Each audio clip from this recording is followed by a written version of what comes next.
एक गांव में हरिया नाम का एक किसान रहता था। इस साल हरिया ने अपने खेत में बैंगन की खेती की थी और बड़ी ही अच्छी पैदावार हुई थी।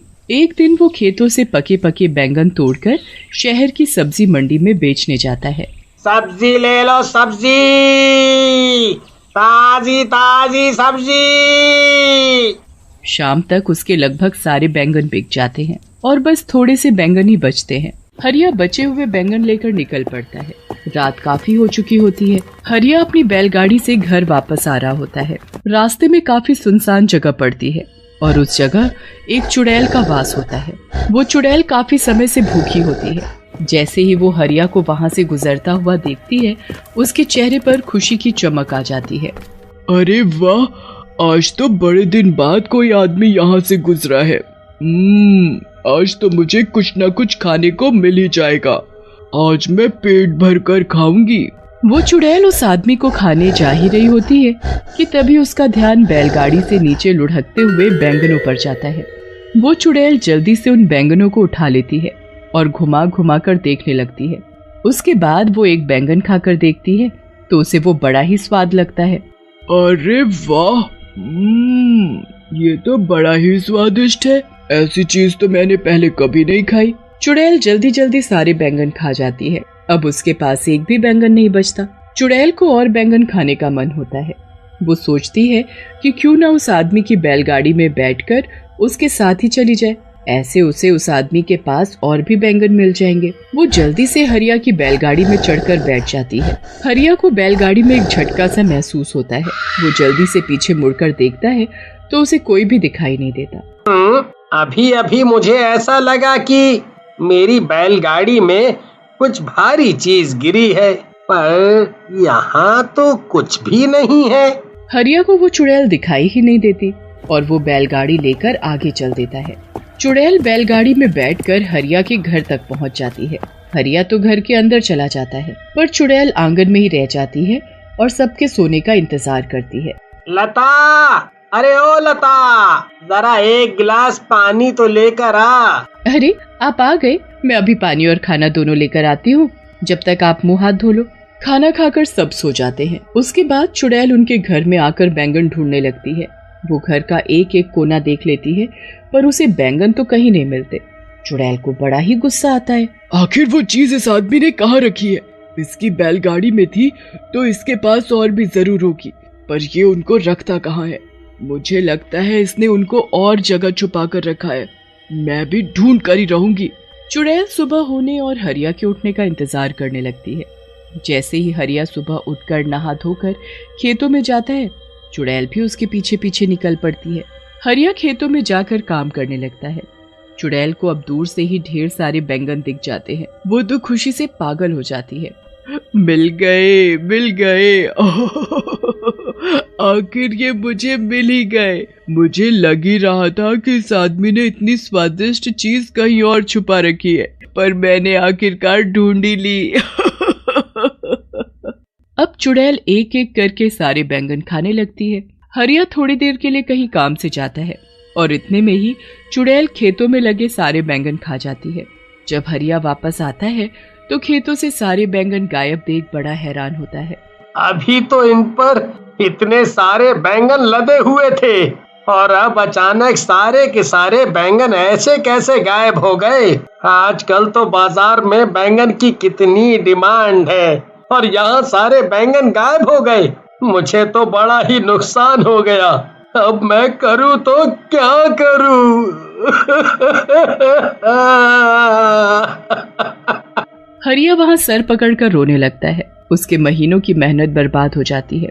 चुड़ैल हरिया को ऐसे रोते देखती है तो उसे बहुत ही बुरा लगता है। उसे समझ ही नहीं आ रहा होता कि अब वो कैसे सब कुछ ठीक करे जिससे हरिया का कोई नुकसान ना हो। मेरी वजह से इस भले आदमी का इतना नुकसान हो गया। इसके सारे बैंगन मैं खा गई। अब मुझे ही दोबारा इनको उगाना होगा।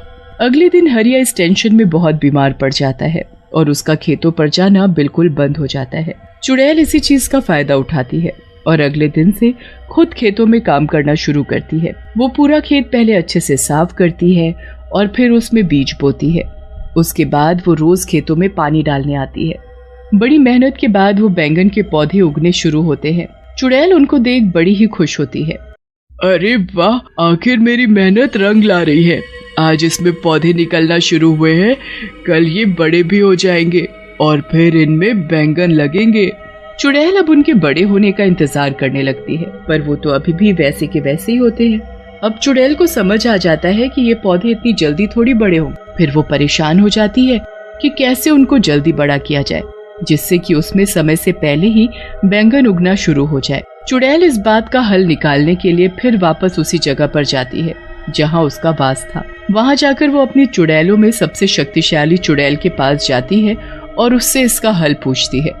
हे चुड़ैलों की चुड़ैल, मुझे कोई ऐसा उपाय दो जिससे मैं जल्दी से खेतों में बैंगन उगा सकूं। क्या? ये तू क्या बोल रही है? तुझे बैंगन की खेती करने की क्या जरूरत पड़ गई? बस मैं क्या बताऊं, मैंने पहली बार बैंगन चखे और वो मुझे इतने स्वाद लगे कि मैंने किसी गरीब और भले आदमी के खेतों के सारे बैंगन खा लिए। बेचारा इस सदमे में बीमार हो गया, बहुत रो रहा था, तो मुझे देखकर बिल्कुल अच्छा नहीं लगा। मैंने उसकी मदद करने की कोशिश की और उसके खेतों में फिर से बैंगन की खेती शुरू कर दी, पर अब वो पौधे अपने तरीके से धीरे धीरे उग रहे हैं। ऐसे तो वो बहुत वक्त लगाएंगे और महीनों में उसमें बैंगन उगेंगे। बेचारा वो आदमी तब तक क्या बेचेगा और कैसे अपना घर चलाएगा? उस बेचारे के घर में उसकी बीवी और 2 छोटे छोटे बच्चे भी हैं। ठीक है, मैं सब समझ गई। चुड़ैल होकर तू किसी इंसान की मदद कर रही है।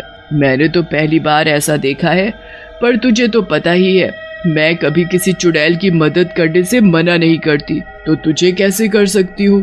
तूने जो चाहा है वो तुझे जरूर मिलेगा, पर थोड़ा कठिन है। तू बता, तू कर पाएगी? हाँ, मैं कर लूंगी। तुम बस मुझे ये बताओ कि मुझे क्या करना है। तुझे यहाँ से 100 मील दूर पहाड़ों में जाना है। वहाँ एक काली गुफा है जिसको पार करने पर एक छोटा सा जादुई पानी का तालाब आता है। उस तालाब का पानी लाकर तुझे उस खेत में डालना होगा। जरा सा पानी डालने से कोई भी चीज कुछ ही पल में महीनों और सालों का समय पूरा कर देती है। अगर वो पानी किसी बच्चे पर भी गिर गया तो वो बच्चा भी पल भर में आदमी बन जाएगा। इसलिए उस जादुई पानी का इस्तेमाल तुम्हें बहुत ही ध्यान से करना होगा। हाँ, मैं पूरा ध्यान रखूंगी। अब मैं जल्दी वहाँ के लिए निकलती हूँ, क्योंकि मैं जरा भी समय बर्बाद नहीं करना चाहती। चुड़ैल जैसे तैसे 100 मील की दूरी तय करती है।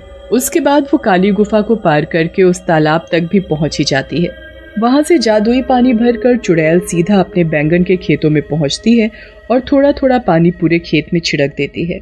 उसके बाद चुड़ैल वहां से चली जाती है। अगली सुबह जब चुड़ैल वापस आकर देखती है तो चारों तरफ बैंगन ही बैंगन लदे होते हैं। अरे वाह, आखिर मैंने बैंगन की खेती कर ही ली। मैंने इतने सारे बैंगन उगा ही दिए। अब जब भी वो किसान यहाँ आएगा तो खुशी से पागल हो जाएगा। उसके बाद उसे बस हरिया के खेतों में आने का इंतजार रहता है। हरिया जब ठीक हो जाता है तब वो खेतों को देखने जाता है। खेतों में पहुंचकर जब हरिया हजारों बैंगन अपने खेतों में लदे हुए देखता है तो उसे तो अपनी आंखों पर विश्वास ही नहीं होता। कहीं मैं सपना तो नहीं देख रहा? पहले मेरे खेतों से सारे बैंगन अचानक गायब हो गए, फिर उसी खेत में इतने सारे बैंगन अचानक से उग गए। अरे वाह, मुझे मेरे गायब हुए बैंगन वापस मिल गए। हरिया सारे ताजे ताजे बैंगन तोड़कर टोकरों में भरने लगता है। धीरे धीरे करके सारे टोकरे बैंगनों से भर जाते हैं। हरिया सारे टोकरे अपनी बैलगाड़ी में रखता है। घर जाकर लता को सारी बात बताता है। लता तो ये बातें सुनकर चौंक ही जाती है। उसे हरिया की बात पर बिल्कुल यकीन नहीं होता। मुझे लगता है आप पागल वागल हो गए हो। अरे भगवान, मैं कोई पागल वागल नहीं हुआ हूँ। तू चल कर अपनी आँखों से देख ले। लता जब बाहर जाकर बैलगाड़ी देखती है तो वाकई में बैलगाड़ी बैंगनों के टोकरों से भरी हुई होती है। लता ये देख बड़ी खुश हो जाती है, पर उसे भी समझ नहीं आ रहा होता कि ये सब आखिर हुआ तो कैसे हुआ। उनके लिए ये तो कोई चमत्कार ही था। पर तभी चुड़ैल उनके सामने आ खड़ी होती है। हरिया और लता तो उसे देख बड़े घबरा जाते हैं। मुझसे डरो मत, मैं तुमको कुछ नहीं कहूँगी। मैं तो दरअसल तुमको कुछ बताने आई हूँ। चुड़ैल फिर हरिया और लता को सारी बात बताती है। मैंने तो हमेशा सुना था कि चुड़ैल बहुत बुरी होती हैं, पर आज ये देखकर बहुत अच्छा लगा कि दुनिया में अच्छी चुड़ैल भी हैं। अब मैं तुमको रोज बैंगन खिलाऊंगा।